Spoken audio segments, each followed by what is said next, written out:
미들맨의 미더맨 첫 번째 시간입니다.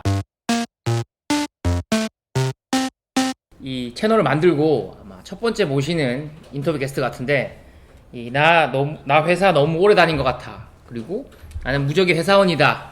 저자, 우리 대한민국 1호 퇴사 컨설턴트 손성곤님을 모셔봤습니다. 안녕하십니까?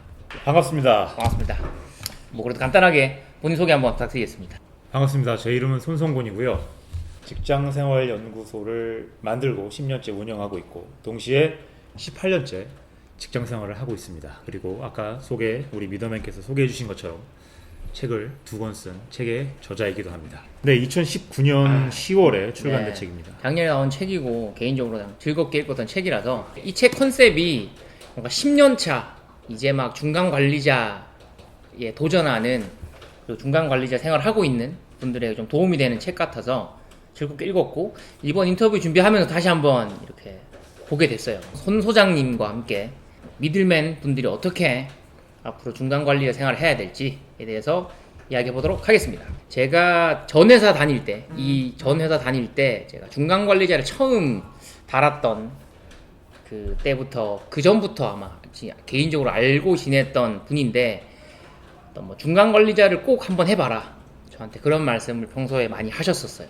그래서 저는 그전에는 그냥 뭐 덕담으로 하시는 말씀이겠거니 싶었는데, 실제로 중간관리자를 해보고 나니까 당시의 이야기가 굉장히 뼈저리게 왔던 기억이 납니다.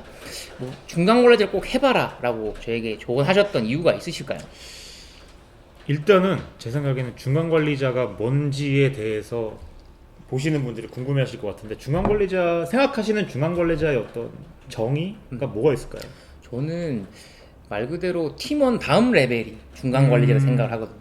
회사로 치면 팀장, 뭐 부서장, 뭐 본부장 이런 식으로 계층이 나눠져 있잖아요. 그래서 어떻게 보면 첫 번째 일종의 조직에서 첫 번째 리더가 되는 순간, 그거를 생각을 하고 있거든요. 제가 오면서 잠깐 생각을 해봤는데, 제가 생각하는 중간관리자는 꼭 어떤 리더, 팀장 이렇게 어떤 타이틀이 있는 것보다 내가 업무의 말단에서 일을 받아서 하는 자리에 있다가 내가 일을 받아서 일을 배분할 수 있는 위치에 올라가는 자리가 중간관리자라고 저는 개인적으로 생각을 해요. 그래서 꼭 뭐 팀장 뭐 이런 장이 아니라 내가 대리가 됐던 과장이 됐던 간에 내가 업무를 받아서 동시에 윗사람한테 업무를 받지만 아랫사람들한테 위임을 하고 일을 전체로 오거나이즈 할 수 있는 자리가 중간관리자가 아닌가라는 생각을 하는 거죠. 그래서 일단 1차적으로 책임이 조금 더 있는, 그냥 나는 책임이 없이 시키는 것만 하는 자리가 아니라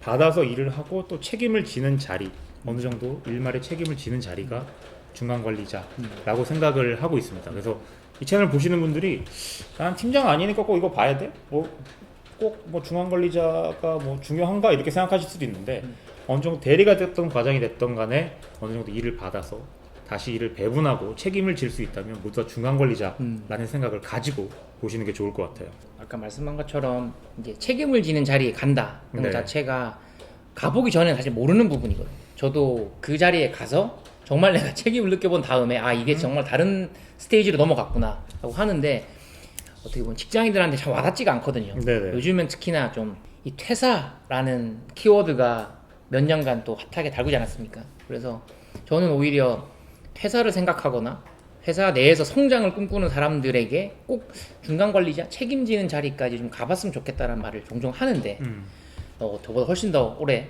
회사 생활 하시는 입장에서 어떠신가요?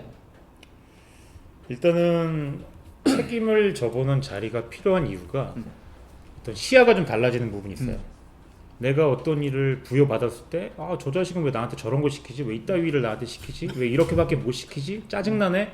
라고만 생각했던 것들이 내가 중간에서 일을 받아서 배분을 하고 또 해야 되는 입장이 된다면 바라보는 시야가 좀 넓어질 수가 있거든요. 그냥 불평불만만 했던 일이더라도 이 일에 어떤 이유가 혹은 사유가 이런 것들이 있었구나라고 생각하는 생각의 사유도 넓어질 수가 있을 것 같아요.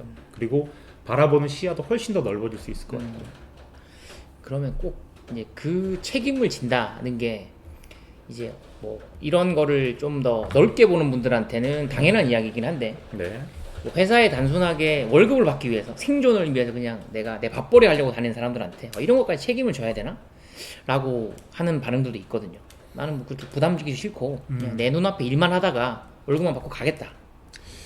만약에 내가 회사 와서 그냥 나한테 시키는 일, 누군가 나한테 시키는 일만 하고 집에 가고 나는 회사 이외에 또 다른 걸 준비를 하겠다 라고 확실하게 생각을 가지신 분이라면은 그렇게 생활하시는 것도 나쁘지는 않을 것 같아요. 근데 직장 생활을 일단 한번 시작했다면은 그냥 누구나 할 수 있는, 누구나 대체할 수 있는 그런 자리에서 그냥 평범한 일만 하는 것보다는 내가 스스로 일을 만들기도 하고 그 일에 대해서 책임질 수 있는 위치에 오는 게 되게 중요해요. 혹은 퇴사를 한 이후에도 내가 중간관리자를 경험을 한 것과 안 한 것은 차이가 크죠. 4차 산업혁명, 뭐 AI의 시대 이러면서 이제 입버릇처럼 나오는 게 중간관리자는 어차피 없어질 직종이다. 이제 다이렉트로 이제 진행이 되고 요즘 막 재택근무까지 활발해지면서 중간관리자 굳이 필요한가? 네. 책에서도 그런 이야기를 하셨던 것 같아요. 앞으로 손 소장님이 보시기에 이런 향후의 중간관리자의 위치, 중요성 좀 어떻게 보시나요? 결론부터 말씀드리면 중간관리자는 없어지진 않을 거예요. 근데 지금과는 좀 다른 형태의 중간관리자가 되겠죠. 지금 같은 경우에는 그냥 쉽게 말하면 업무를 오거나이즈 하는 역할만 했다면은, 그리고 그냥 사람들이 흔히 말하는 정치만 하고 줄대기만 하고 뭐 입바른 얘기만 하면은 그 생명이 오래 갔다라면, 과거에 그랬다라면 지금처럼 뭐 4차 산업혁명이 다가오고 있고, 그리고 더 뭐랄까요, 요즘 또 코로나 이슈도 있죠. 그렇죠. 그러다 보니까 기업의 어떤 매출이나 이런 것들이 떨어지고 있는 상황에서 회사는 더 타이트하게 어떤 실적이나 성과를 내기를 원하고 있거든요. 그렇기 때문에 더 철저한 실적 중심으로 갈 것이다 라고 저는 생각을 해요. 아까 제가 책임을 말씀드렸는데 그 책임이란 거는 결국 숫자에 대한 책임이거든요. 그렇죠. 회사가 원하는 숫자를 낼 수 있는 역할을 하느냐 안 하느냐의 차이인 것 같아요. 예전처럼 줄서기하고 정치하고 이랬던 중간관리자의 어떤 나쁜 고정관념에서 좀 더 숫자적으로 회사의 베니핏을 가져다 줄 수 있는 책임을 더 많이 지는 그런 사람이 더 많이 늘어날 걸로 저는 생각을 하고 있습니다. 지금 회사에서 보더라도 불필요하다고 생각했던 인력들이 구조조정 대상이 될 수밖에 없고요. 그리고 그것들은 밑에 있는 사람이 생각하는 것과 위에 있는 사람이 생각하는 것이 거의 다 일치할 거라고 저는 생각을 해요. 그냥 하는 일 없이 중간에서 여기 붙었다 저기 붙었다 줄서기만 하고 정치만 하는 사람들이 제일 먼저 없어질 거라고 생각을 하는데, 그것들이 성과를 내지 못하는, 숫자적으로 책임을 지지 못하는 중간관리자가 될 것이다. 그래서 중간관리자는 좀 더 숫자적으로 책임을 많이 지는 모습으로 바뀔 것이다 라는 게 제 생각입니다. 일반적으로 사람들이 생각하는 중간관리자, 뭐 예를 들면 뭐 팀장, 그 위에 분들이 되면 책에도 나와 있지만 관리의 영역으로 본인이 위치가 바뀐다라고 네. 생각을 많이들 하세요. 그러다 보면 현업에서 빠져서 이제 시키는 거, 본인의 일을 위임을 하고 이제 밑에 직원들이 하는 거의 형태에서 이렇게 해라 저렇게 해라 관리 정도로 하다 보니까 저 같은 경우도 감이 떨어진다 그러죠. 네. 아, 내가 예전에는 저런 거 다 내가 했었는데 어느 순간 내가 발을 떼고 나서부터는 점점점 나의 실제 능력치가 떨어지는 거 아닌가? 라는 생각이 드는데, 그런 팀장도 분명히 현장에 대한 감이라든지 실력을 지속적으로 성장시켜야 되는 책임도 있다고 생각을 하거든요. 그런 좀 두 가지 밸런스를 잡는 방법? 어떻게 생각하시나요? 대단히 어려워집니다. 사실 저도 팀장, 뭐 중간관리자, 뭐 컨텐츠들을 만들면서 참 그런 뭐 기사라든지 내용들을 참 많이 봤거든요. 근데 이게 구조상으로는 자꾸 관리로 빠질 수밖에 없는, 그리고 본인 스스로 자꾸 그렇게 생각하는 것 같아요. 나는 이제 일을 놔야 되고 내가 뒤에 서서 뭔가 자꾸 이렇게 감독하고 아까 말씀하신 숫자적인 부분을 뭔가 보는 영역에서 자꾸 그치려고 하는데, 또 그렇다고 팀장들이 또 나서가지고 이렇게 해라 저렇게 해라 하는 것도 너무 마이크로 매니징으로 가는 건 아닌가? 네. 그런 되게 왔다가 거기에 대해서 혼란을 느끼는, 저도 그랬고요. 개인적으로 볼 때 팀장이나 중간관리자가 됐다고 일을 놓는다라고 생각하는 것은 단순히 실무자적인 입장인 것 같아요. 팀장은 제가 보기엔 올바른 관리를 위해서 현업을 하는 게 아니라 그 현업을 하는 사람들에게 방향성을 제시해 주는 게 더 중요하다고 생각을 하고 있거든요. 그래서 현업을 그냥 놔버리는 게 아니라 다른 시야를 가지고 또 다른 형태의 현업을 한다라고 이해하는 게 더 올바른 것 같아요. 그냥 예전에 했던 그런 단순 엑셀 까대기나 어떤 뭐 그런 단순 리서치 업무를 하지 않는다가 곧 일을 놓는다라고 생각하는 거는 좀 약간 지나치게 실무자적인 입장인 것 같아요. 책에서도 설명한 기획자로 살아가기, 그러니까 이런 형태들도 그런 아까 말씀하신 어떤 실무자에게 방향성을 제시하는 또 하나의 무기로 쓸 수 있는 방법인 것 같습니다. 이제 막 중간 관리자를 달았던 책임지는 자리에 간 사람들한테 손 소장님이 해주실 수 있는 말이 있다면요? 글쎄요, 일단 어느 정도 책임 있는 자리에 가게 되면은 뭔가를 빨리 보여줘야겠다라는 성급함, 네. 조급함이 앞설 거예요. 그러다 보면은 내가 일하는 수준만큼 아래에 있는 친구들이 일을 해주지 못하면 답답함을 많이 느낄 수도 있는데 그렇다고 일을 다 해버리게 되면은 결국은 그 팀이 아니라 어떤 하나의 개인의 그냥 개인 플레이로밖에 갈 수 없거든요. 그래서 제가 원하는 거는 원칙을 좀 세웠으면 좋겠어요. 어떤 원칙을 세우냐면 현업을 하던 입장에서 내가 중간 관리자로 갔을 때 앞으로의 내 커리어에 대한 원칙인 거죠. 첫 번째는 내가 회사의 입장과 동시에 실무의 입장을 다 아는 상황에서 어떻게 이 가운데 다리를 놓을 것인가 라는 방향성을 먼저 설정을 하고요. 두 번째로 회사가 나한테 요구하는 KPI를 어떤 식으로 맞출 것인가에 대한 방법에 대한 설정, 그리고 중간 관리자가 됐다고 자신의 커리어 관리를 또 놓으면 안 되거든요. 네. 그래서 이 일을 함으로써 내가 얼마나 더 성장할 것인가에 대한 개인에 대한 성장 부분도 놓치면 안 되고요. 그리고 무엇보다도 예전엔 그냥 나 혼자만 하면 됐었는데 이제는 내가 팀원들을 방향을 이끌어가고 그 방향으로 걸어갈 수 있게 동기부여를 해줘야 된다고 생각이 들거든요. 그래서 일단 회사의 위와 아래를 브릿지를 놔야 되고, 그리고 개인의 발전에 대한 커리어도 생각을 해야 되고, 동시에 밑에 사람을 끌고 가는 방향성도 같이 세 가지를 다 설정을 해 주어야 돼요. 동기부여를 하는 방법은 여러 가지가 있겠지만 되게 모두가 다 하는 유치한 말이 있어요.